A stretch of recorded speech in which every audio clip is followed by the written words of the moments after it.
and just eating balls, gooch, ass, legs, toes, eating that young. And you sit up and talking about why be better, cuz. All that trolling, my nigga gonna pick your ass up like your shirt when they see you. What's good, fam? Your boy's back with another crazy story update that's got the rap game buzzing. We're diving deep into how Memphis rapper Finesse2Tymes just reignited one of the most heated beefs in hip-hop with NBA Youngboy. This situation involves sliding in DMs, family threats, guns being drawn, and a recent drunk live session that brought everything back to the surface. So, grab your snacks and let's break down this complex drama. But before we get into this underscore, make y'all smash that like button and hit the sub button as well to stay updated on every rap beef going on lately. The original beef between Finesse2Tymes and NBA Youngboy started over something that happens frequently in rap. Finesse admitted he had been liking pictures of one of Youngboy's baby mothers on TikTok. While this might seem harmless in the competitive world of rap, where respect means everything, even social media interactions can spark major conflicts. Finesse explained his perspective during interviews, saying he was just being a player and showing appreciation for an attractive woman. However, Youngboy interpreted these actions as direct disrespect to his relationship and authority. The timing made this worse because Youngboy was already dealing with house arrest in Utah, feeling isolated and probably more sensitive to perceived slight. You sound like a bitch who I kicked out. I ain't trying to hear none of that mental health shit, boy. Hey, you know how that shit turned out. You wrote my hoe. I ain't tell you nothing, bitch. I told your hoe something. This bitch ass nigga wanna at me. Man, I ain't tell your bitch ass. I ain't tell your botched ass nothing when you play with my hoe. I just post your bitch. Keep that thing gangster. Then go back and play with my wife, man. That ain't no bitch. That ain't that bitch that you fake pimping. No, man. Alright. I don't want to talk. I ain't your friend. I ain't none of that, you bitch. Lights. When Youngboy discovered these interactions, he chose to address it publicly on social media instead of handling it privately. Escalated everything dramatically. Youngboy didn't just target Finesse directly. He crossed major lines by threatening Finesse's family. Specifically, Youngboy posted on his Instagram story saying he would hit your mama with that chopper, which is essentially a death threat against an innocent woman. This threat violated fundamental street codes that have existed for decades. Bringing someone's mother into a beef automatically transforms verbal disputes into potentially deadly situations. Youngboy's willingness to threaten Finesse's mother showed he was prepared to cross any boundary to make his point. The situation became even more dangerous when Finesse's brother, No Love, saw Youngboy's threats against their mother. No Love couldn't. What actually happened between you and Youngboy and his crew? Man, when this first popped off, he was actually beefing with Finesse2Tymes. Youngboy. Yeah, they were having words about some you know what I'm saying, online. And Youngboy jumped up off the couch and, he was like, I hit your mama with that chopper. You know what I'm saying? And then he got to come out, bro, gal, and this, that, but that caught my eye. You see what I'm saying? You got to understand, we got disagreement, problems, but, you know what I'm saying? We got the same mama, homie. You know what I'm saying? So once I said that, bro, I instantly went in defense mode. You know what I'm saying? I said what I said about his folks. And I meant that, you know what I'm saying? To this day, I meant what I said, fool, because at the end of the day, bro, you're playing with minds. What? Let this slide because family honor was at stake. He responded on social media with equally harsh words about Youngboy's people, effectively expanding the conflict from individual beef to family warfare between Memphis and Baton Rouge. Interview. What transpired next shows how conflict on social media may escalate into actual violence. No Love ended up in enemy territory, Baton Rouge, Louisiana, taking care of personal matters As he was leaving a building, he happened to run across one of the NBA Youngboy's crew members. The crew member's pricey NBA chain made him instantly recognizable. The affiliate asked No Love if he was the one who had been disparaging their people online, which sparked the altercation. No Affection, keeping up his street credibility, validated all he had spoken without conceding or displaying weakness. But the affiliate's tense demeanor, particularly his Nigga was like, ain't you Finesse, brother? I'm like, yeah, what's up? Oh, you the one that said shit about my peoples. So I'm looking at him, I'm looking in his face, his jaw shaking. You hear me? His jaw shaking while he talking. He don't even know what to do, so he kind of sagging. So I'm looking at his waist, and I'm at my whip, shit like this. So I open the back door up. When he asked me like, you the one that said that shit about my people, I stood on it right there. I'm like, yeah, nigga, I said what I said. Nigga said what they said about mine. But I knew he was one of Youngboy partner because the chain he had on. You see what I'm saying? So I already knew where it was going. So nigga got mad. Nigga, I kill you by Youngboy out here. You know what I'm saying? Woo woo. So I don't know if nigga was scared or what, but nigga telling me what he finna do. He like, I'm finna go to the car, nigga, I'm finna go get it. Nigga, I'm finna go get it. So I'm looking at him. Because you get what, homie? If you wanted to pop it off, then he was standing there with a young nigga look like he was about 17. So soon I say what I say, young nigga get to moving like he wanna try to probably fight or something, but he don't move. I'm looking like, you know what I'm saying? So a nigga goes to the car, man, pull an AR out the car. You hear me? And stand up on the curb like, that shit don't scare me, man. Despite facing trembling, Joe showed that he wasn't as self-assured as he was attempting to project. When the affiliate said he was going to get something from his car, the situation quickly got out of control. Everyone knew that this meant he would be receiving a weapon. The man reappeared with an AR-15 assault rifle and stood on the curb, threatening to handle the youngster with no love. Facing a deadly weapon, No Love remained completely calm. He later explained that having guns pointed at him wasn't new. Even family members had threatened him with weapons during disputes. This experience taught him that people who really intend to use weapons don't waste time talking via affiliates. Hesitation and need to verbally threaten instead of acting revealed his inexperience with real violence. After several tense seconds, No Love left the scene unharmed. He later reflected that if the affiliate had been genuinely dangerous, the encounter would have ended differently. This incident exposed the gap between Youngboy's crew's online persona and their actual readiness for street confrontation. Surprisingly, this near-deadly encounter led to peace rather than escalation. Finesse revealed that he and Youngboy eventually communicated through mutual industry connections. They both recognized that fighting over a woman who would make her own choices, regardless, wasn't worth risking their freedom or lives. Finesse demonstrated maturity by agreeing to, unlike the social media post that started everything. He emphasized his identity as a player rather than someone who gets emotional over women. You ready to risk your freedom, your life, about an underscore? That's going to go whether you wanted to or not. Both rappers understood that continuing the beef served no productive purpose.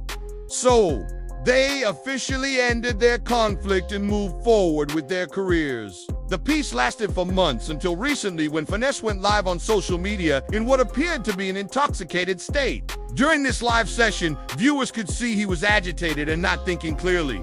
The problem started when fans began flooding his comments with YB Better messages, a common trolling tactic used by NBA Youngboy supporters to provoke other rappers. And you sit up here talking about YB Better cause what they got to do with me? What is you talking about, family? What are you talking about? YB Better, bro. Initially, Finesse tried ignoring these comments while discussing other topics. However, the relentless spam of YB Better messages gradually wore down his patience. His frustration became visible as he started questioning why people kept bringing up Youngboy when he was trying to have different conversations. Did everybody know YB that? What? Are you telling me he better for underscore the out my live? Cause you can't cop and paste in this. You comping out. Why it be better? You ain't tired. Damn! The trolling strategy worked exactly as intended. Finesse began responding to the provocative comments with increasingly graphic and personal attacks on the people posting them. He used explicit language to describe what he imagined these fans were doing, showing how deeply the constant comparisons to Youngboy were affecting him. During the live stream, Finesse's behavior became increasingly erratic. He started talking about toothbrushes and bathroom routines, showing just how intoxicated he was. His girlfriend was visible in the background, and their interaction revealed domestic tension that added to his already agitated state. Finesse was complaining about being given a purple toothbrush when he wanted a different color, demonstrating how alcohol was affecting his judgment about even minor issues. Thank you. Why you give me the purple one? I don't want this. I want the knife. I want the knife's toothbrush. Can you get my key? Can you get my Stanley cut from? Can you please get my Stanley on here? Can you get before I brush my teeth? I need because you didn't give me the low budget toothbrush. You said, Kate, that was tone level 4. We got 5 tone levels in this house. Mahoom 1, Mahoom 2, yeah. 3, 4, yeah. Which one is 5? Okay, keep his goddamn toothbrush. The domestic scene unfolding on live stream was uncomfortable to watch. Finesse was rating different levels of anger from 1 to 5, explaining that he was currently at level 4, which he described as when things ain't right and his finger gets activated. His girlfriend seemed frustrated with his behavior, and their back and forth revealed underlying relationship issues that were being broadcast to thousands of viewers. The situation reached a turning point when someone mentioned Pushisti's recent disses toward NBA Youngboy. Pushy, another prominent Memphis rapper, had been engaging in his own conflict with Youngboy. When Finesse heard about this, it triggered something in his intoxicated mind that connected to his own past issues with Youngboy I just seen being and done and Pushisti on the goddamn live stream. This, the call rage bait you, bro. I just learned about this. So young, shy. If you listen, do not let them folk rage bait you. I didn't got caught up in this, and I ain't going, fool. Instead of staying neutral in PSB, Finesse decided to insert himself by showing support for his Memphis colleague. He began making statements about Memphis rappers sticking together and not backing down from anyone. Comments clearly directed at Youngboy and his Louisiana crew. This decision marked a crucial mistake. Finesse had previously shown wisdom by staying out of other people's conflicts, but the combination of alcohol and persistent trolling clouded his judgment. He started making bold statements he probably wouldn't have made while sober. During the extended live session, Finesse began questioning Youngboy's authenticity as a street player. He brought up their previous beef and criticized Youngboy's behavior, claiming that real gangsters don't get emotional over women. This was ironic since their original conflict started over exactly that, a woman, but Finesse was reframing the narrative to make Youngboy look weak. Finesse specifically called out Youngboy's lyrics, where he claimed to be slim enough to make women bring money home, suggesting that Youngboy was contradicting his own player image by getting upset about social media likes. He was essentially saying that if Youngboy was really a player like he claimed in his music, he wouldn't have gotten emotional about another man. Appreciating his woman's pictures, the live stream continued with Finesse becoming increasingly hostile toward the Why Better trolls. He started addressing individual commenters with personal insults, describing them in degrading terms and questioning their masculinity. His rants became more vicious and detailed as his anger built. He called them dildo users and made graphic sexual references, showing how completely the trolling had gotten under his skin. Finesse also made it clear that he wasn't afraid of any potential retaliation. He stated that he would rather die than be disrespected, and that he wasn't going to die by no underscore, meaning he wasn't going to let conflicts over women be his downfall. This statement was particularly significant because it showed he was prepared for whatever consequences might come from reigniting the beef. The Memphis rapper also addressed his financial situation during the live stream. mentioning that he charges $250,000 for features and that he's not hurting for money. This was likely a response to any suggestions that he was using Youngboy's name for clout or financial gain. He wanted to make it clear that his renewed hostility wasn't motivated by desperation or career struggles. What makes this Reignited beef particularly interesting is the timing and circumstances. Youngboy remains under house arrest, limiting his ability to respond freely or travel. Meanwhile, Finesse is actively building his career and trying to establish himself as a major force in rap. Some observers question whether he's using Youngboy's name for publicity and relevance. The psychological dynamics are fascinating. Finesse had previously demonstrated maturity by ending their beef and even expressing respect for Youngboy as an artist. He had mentioned considering signing with Yo Gotti, praising him as a real boss. But intoxication and trolling pressure caused all that diplomatic progress to evaporate. Social media has fundamentally changed how rap conflicts develop and play out. Previous generations of rappers handled disputes privately or through carefully crafted diss tracks released strategically. Today's artists face constant real-time pressure from fans who can watch every reaction and emotion unfold live. The Why Be Better comment strategy represents sophisticated psychological warfare. Youngboy's fans understand that repeatedly comparing other rappers to their favorite artists will eventually provoke reactions, especially when targets are in vulnerable states like being drunk on live streams. This calculated approach worked perfectly against Finesse.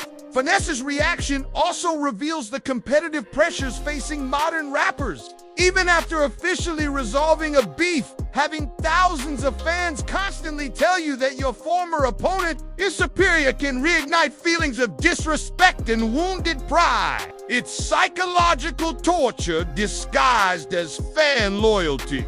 The Memphis versus Baton Rouge dynamic adds regional pride to personal conflicts. Memphis has a strong tradition of rappers supporting each other against outsiders. When Finesse mentioned Memphis, unity, he was invoking this cultural expectation of loyalty and mutual defense. Pushisti's involvement creates additional complications. His separate beef with Youngboy gives Finesse an excuse to re-enter the conflict under the banner of supporting his city's representative.